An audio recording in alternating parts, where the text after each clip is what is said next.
Hi everyone, welcome to Daily English Dose. I hope you enjoyed our first video and that your English learning motivation has soared. Today, we're going to touch on a very important topic, how we use our time. Have you ever thought about how much of our time we truly spend on things that matter? Waking up every day, going to work, eating, scrolling through social media. These are our routines, but are we using our time wisely? I'm sure most of us spend more time than we realize on our phones or watching random shows. Let's talk concretely.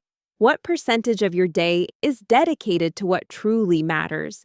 And what percentage is spent on unnecessary things? The answer for most of us might be surprising.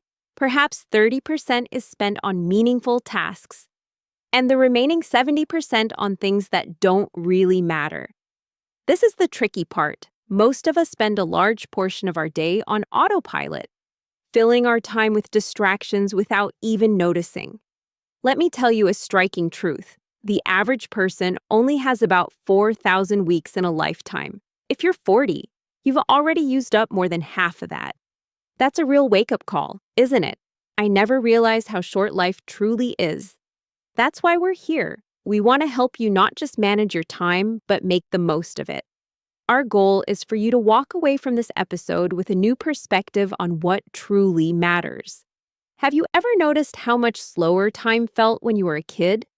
It was as if summer vacations lasted forever, but now weeks just fly by in the blink of an eye. Sometimes I wake up thinking it's Monday and suddenly find myself in Friday. Absolutely. Back then, 1 week felt like an entire year. Now, years pass in a blink. There's actually a reason for that. It's called the time perception paradox. Our brains measure time based on the number of new experiences we record. When we were kids, everything was new. New places, new people, new things to learn.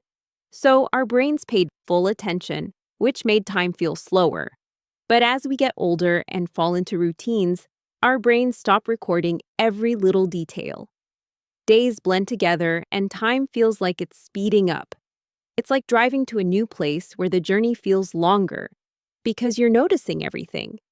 But once it becomes part of your routine, the drive feels much shorter. Exactly. That's why to stretch your sense of time, you've got to break out of your routines. Try taking a different route to work, pick up a new hobby, or do something spontaneous. It forces your brain to pay attention again. So, what do you think shortens our time the most? The someday illusion. We always tell ourselves, I'll do it someday, but that day rarely comes. Someday is like that comfy couch of procrastination. It makes you feel safe, but it's also holding you back. We keep waiting for the perfect time when we have more money, more energy, more motivation. But let me tell you something. The perfect time doesn't exist. It's like waiting for all the traffic lights on your route to turn green before you leave the house. If you wait for perfect conditions, you'll never start. I love that analogy. The best thing you can do is replace someday with a specific date. Even if it's something small, setting a deadline to read that book or take the first step toward your goal makes it real. Or even better, just start today. No matter how tiny the step. Want to learn guitar? Watch one YouTube tutorial. Thinking about a fitness plan? Go for a 10-minute walk. It's the small actions that create momentum. Speaking of momentum, I think one of the biggest game changers in time management is learning to prioritize what truly matters. Yes, that's a tough one. There's always so much demanding our attention, work emails, notifications, and most of it feels urgent but is rarely important. I came across something called the deathbed test, and it really changed how I think about my time. Sounds intense. It's actually pretty simple.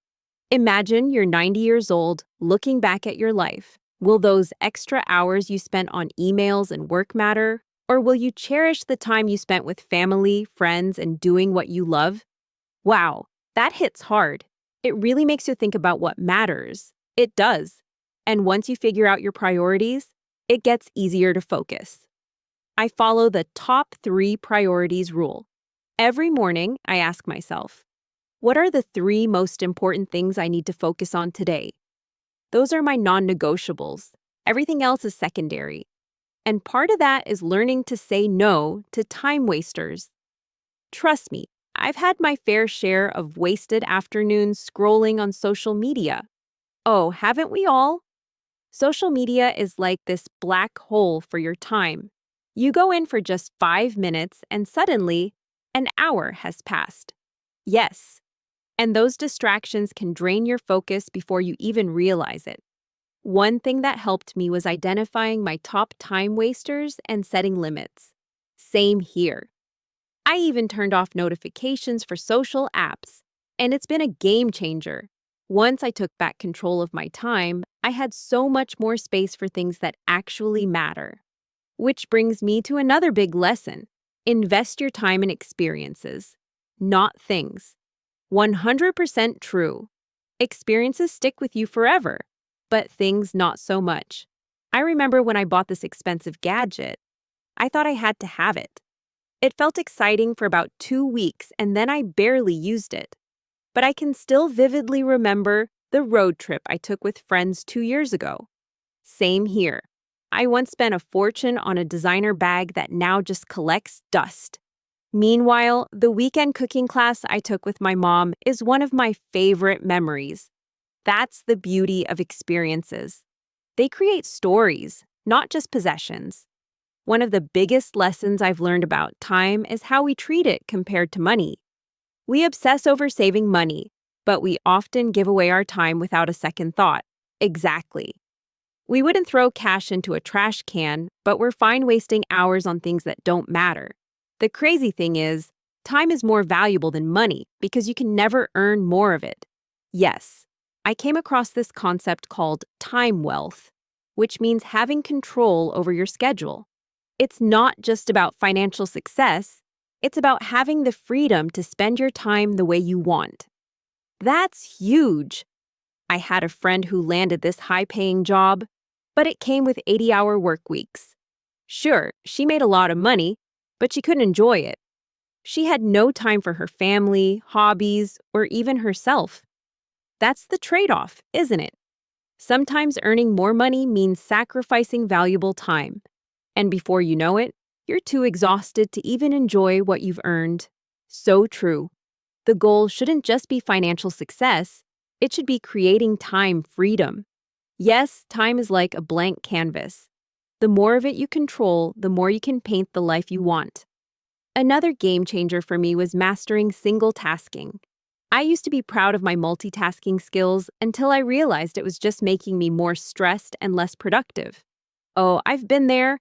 I used to answer emails, cook dinner, and watch TV at the same time. The result, burnt pasta and half-finished emails. Same here. It's like juggling. Eventually, you drop everything.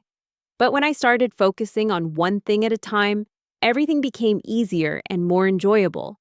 Yes, it's like cooking a meal while being fully present. You savor each step, chopping, stirring, tasting, and it turns into this calming experience. Exactly.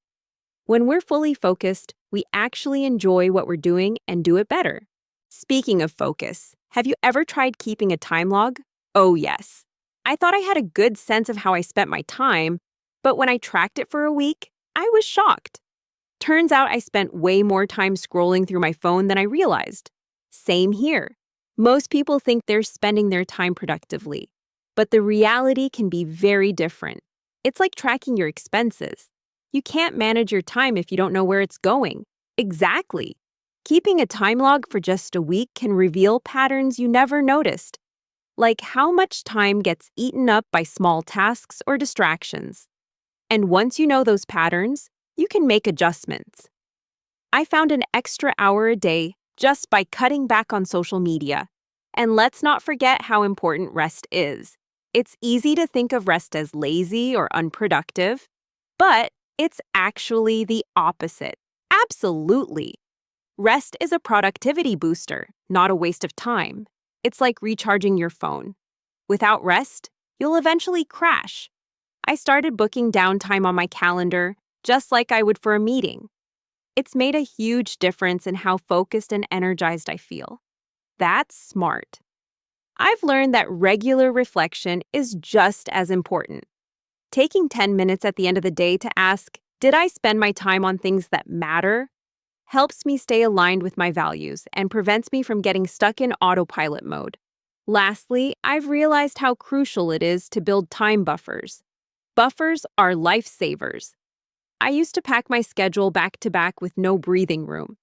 Then the smallest delay, like traffic or a long meeting, would throw off my entire day.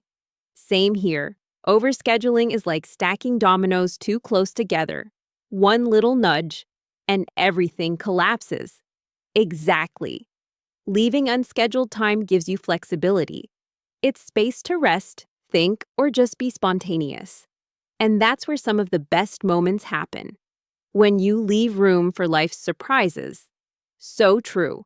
If we really want to spend our time wisely, it's not about cramming in as much as possible. It's about creating a life that feels balanced and meaningful. So, at the end of the day, it's not about how much time we have, it's about how we use it. If we focus on what truly matters, build time buffers, and make space for meaningful experiences, we can create a life we love. Thank you so much for joining us today. Until next time, stay curious, stay intentional, and keep making every minute count. Remember, consistent listening, confident speaking,